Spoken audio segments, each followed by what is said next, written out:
I remember as a kid, we would drive up through here and all of this was just open, empty field. Jeffersonville, Indiana, just over the river from Louisville, Kentucky, is a boomtown. Since 2000, its population has doubled to 50,000. On paper, everything is thriving. Factories, warehouses, a growing population. We never would have stopped here, but then a follower DM'd us to say the real story in the city was a drug epidemic. And sure enough, he was right. There's a lot of jobs and people just don't want to work. Yeah, you see homeless everywhere. Does the city do anything about that? Yeah, try to lock them up. Look what the world's come to. It's not gonna get better. I felt my head, bro. I just, Yeah, I had brain surgery. Are you ready? I'm ready, I think. Look, he's even coming. Have you ever met people like this?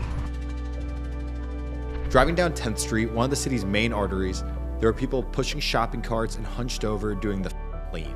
Along the street, people hustled in and out of dilapidated motels. Hey, can you help us with something? We're making a YouTube video about the town. Okay. We're trying to understand if it's getting better or getting worse. It was better when I first moved over than it is now.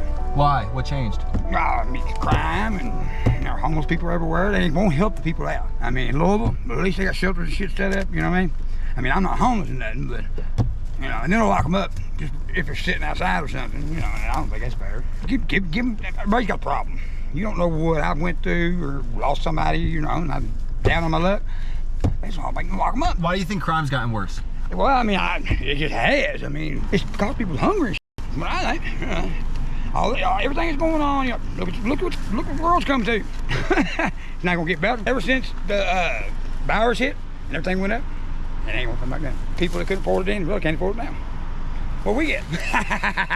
But they are.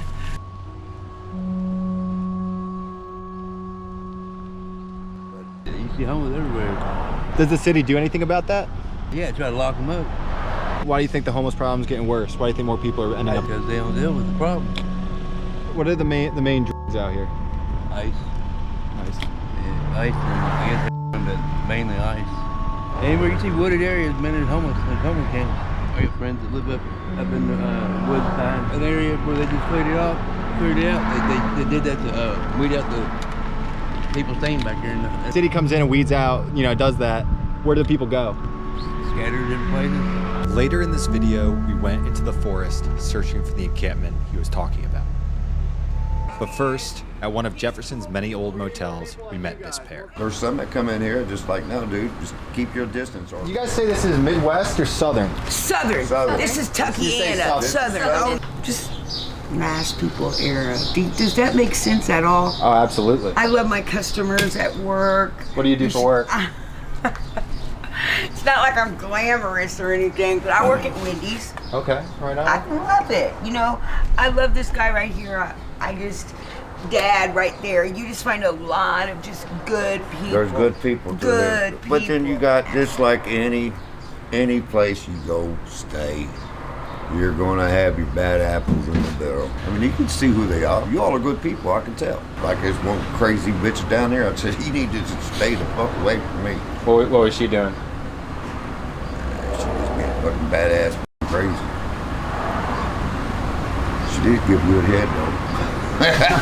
After exploring the city, we met up with Alex, the reader who first DM'd us. He exposed two things: the toll of the drug crisis and the city that's booming alongside it. I remember there was this one day, me and my little brother, we were out riding our bike and we rode down the street and I just happened to notice on the ground of just a needle, and there was a cap on it, thankfully. Like my brother, he was like, "What's that?" And I was like, "Don't stop." I was like, "Just stay back from it." Apparently, a few months after the fact, police had discovered a homeless camp in the woods across the street. And you were how old at that time? 13, 14. As soon as the sun goes down, you know, they start to crawl out, and there will be people out like in the middle of the street. And there's a guy over there like just totally hunched over. Driving through this and seeing a lot of this run down and in disrepair just on the main road is pretty disheartening. One thing I noticed too, looking at the Wikipedia page for Jeffersonville, the population has like soared. Yeah. Like it's not like some dying Rust Belt town. Economically, we have kind of seen a boom. As Alex led us further down 10th Street, decaying buildings gave way to a capitalist boom. I remember as a kid, you would drive up through here and all of this was just open, empty field. All of it. The scale of development here is hard to fathom. just one factory or warehouse after another, making everything from chemicals to solar cells and industrial gear. Just last year, Meta announced an $800 million investment in a data center right here. Amazon is one of the biggest employers. This is the Amazon fulfillment center that's driving a huge, probably a huge number of jobs. Oh, yeah, easily.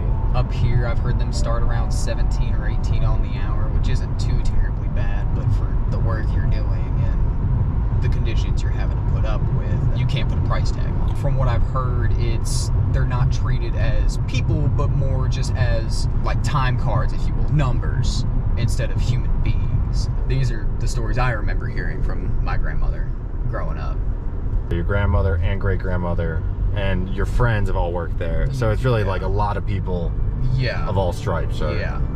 I feel like our poverty rates are so low because there are a bunch of people that are just barely scraping by above the poverty line. I think that's really where Jeffersonville's niche is. I've got a good job, I make good money for my age, but one missed paycheck and life as I know it is over. There's Louisville in the distance up there. All this down and around here at night is where it's really active. So what do you see if you come down here at night? You see really just a lot of people just kind of walking around almost like zombied out, if you will. So just back there, you're saying at night the zombies come out. Pretty much. And down here though, it's a prospering little downtown. Yeah, it's a bustling nightlife. They've got bars and restaurants on the side. There's a cigar lounge. There's the river stage. They'll have concerts and plays there all the time. And there's downtown Louisville. These old historic. Oh yeah. The architecture down through here is absolutely stunning. From these porches, Jeffersonville looks like a beautiful, thriving city. But on this porch, just a short drive away, life looked very different. I felt my head, bro. I took a shower today. I'm clean. Cracked his skull. Yeah, I had brain surgery. Real quick, if you're enjoying this video and want other stories like this, make sure to subscribe. We are dedicated to covering stories that the big news won't tell. That's what brought us here, and that's what's guiding us as we do these stories around the area. I wrecked the motorcycle 130 with no helmet. You say you were going 130 Yeah. No helmet. 125. 128. on a motorcycle? Yeah. Yeah. The wreck happened June 20th of 2021. But I was in the hospital for 6 months. At first he had Fuck a fucking no. wheelchair, and then Yeah, he got but- this dumbass walker, Look, I'll and then show he you- got I'll a show you. cane, I'll show now you. he's walking fine. I'll show And you. I got him walking fine. He had a trach. I mean, he dead. Yeah, pretty yeah, I much. was dead. I was on He life came support. back. Do you remember that? Fuck no, not a fucking Well, thing. there's my Not cell a phone. fucking thing. Unless I hit my head really hard, but my memory's fucked. I'd repeat myself. I mean, from time to time, I'm working on it. I mean, We heard out here, we heard it's pretty peaceful, but can also get a little bit crazy. It does. It does? Yeah, there's a lot of homeless people at night. Yeah, they walk around trying to collect metal and stuff. It's funny. You open the door at like 2 in the morning, you see someone with a bike and a wagon pulling metal and all kinds of crap down the road. There's a lot of jobs and people just don't want to work. There's a lot of people that don't want to work, and it's sad. Why is that? Why do you think? A lot of opiate use up here, and meth, and I stay away from it all. I did 8 years in prison for a burglary because I was drinking, and I quit hanging out with the crowd. I've been out 4 years and I'm doing good. Just kept a job. I got me an old lady. She works. Come home, go sleep at night. I come here and hang out with my neighbor. I live right there. How did going to prison change your view on life? Learned my lessons. Like I studied and kept to myself in there. And I did Hard bad pain, stuff yeah, in well. prison. I started child molester in there.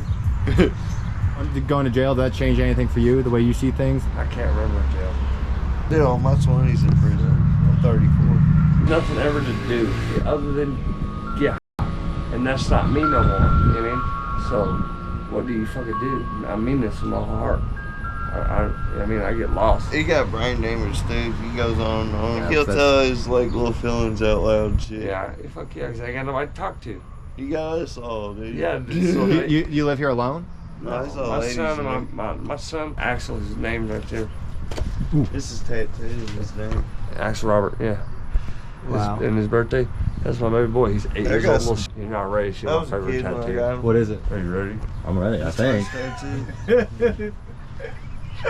Look, he's even coming. Slim Jim. Okay, well. Okay, and that was pickpocketed in jail. How do they do that? Melt plastic and mix it with shampoo, and then take a staple and sharp it. You know what I mean? Dip in ink, stab. So that tattoo you got in jail? Yeah, fuck yeah, all my tattoos in jail. I got mine. Really? Yeah, except for this and that. Everything else is in jail. My back, like Naruto. Naruto, yeah. Wow. That's jail. It's from prison. That one. No way. Swear to God. You ever? I have, yeah. You want to? No, I'm good right now. Don't be a. I'm good. I can't right now. He's working. I'm working, man. I gotta drive around and shit. That's the best time to. What are you talking about? There's a homeless shelter down here called the Catalyst Rescue Mission. And it's ghetto. I mean, it's $300 a month you can live there. It's like living in a jail. That's where I met my girl at. It's like a level 1 prison. You're segregated from the females in there, but they live upstairs, you live downstairs. There's a soup kitchen at 12 that opens up down here. Have you ever met people like us? Yeah. Listen, I got a wild story. My mom died when I was 12. I lived in it. Her, his mom. Which one got hit by the tree? My mom. Tornado. My mom died in a windstorm. And in Henryville, a tree fell on a trailer. I was in the living room in a trailer. You know what I mean? So I was just in the living room, asleep on the couch, and the tree broke. Lightning struck around and landed right around my mom's neck. My stepdad Wade, he's in jail right now. Stu fuck's laying right in bed beside him. Yeah. And he survived and shit. Yeah. How old were you?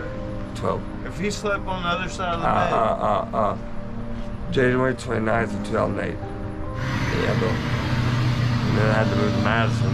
I had a couple of and my grandma, Bonnie Lou Coons. She died while I was in jail. That's when I got her, you know what I mean? And that hurt me bad, bro. I've never even seen her mausoleum. She had it put in her will that she wanted me putting her mausoleum backwards so that her husband, her dead husband, has to smell her feet. Yeah. Ain't that gangster, bro? Life, just get a job, get a girl you love or whoever you love, stick with her and just fucking work together and just like go home, go to bed, eat, fucking do it again next day. Phone. Build you a life. Every day, it's push-up time. Every fucking day I do 250 push-ups. I have a goal. I want to be able to do 100 straight push-ups. And I'm almost made it. I'm up to 63. You're a bad motherfucker, bro. I'll go fuck. He just likes being down at the hang. What's your message to people? Don't be a quitter. And who gives a fuck what other people think? After talking to those guys on the porch, we went searching for the homeless encampment a man had told us about earlier. So the homeless man we just talked to told us he has friends who live here behind Kitchen Compact, which turns out is a factory. So we're gonna go loop behind here and see if we can find the people he was talking about and try to talk to them.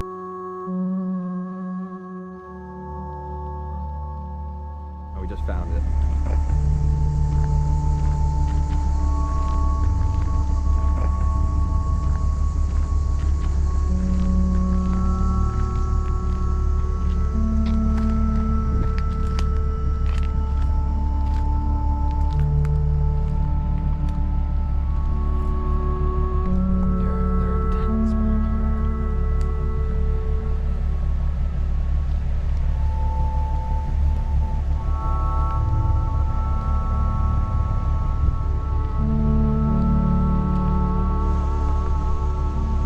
Can I talk to y'all? Oh, there's that. Someone just got. People often say that open-air drug use is an issue only in democratic places that don't have jobs. But Jeffersonville is a red city in a red state with tons of jobs and still a whole lot of drugs. So what emerged from this trip was less a verdict on politics or capitalism than on human nature.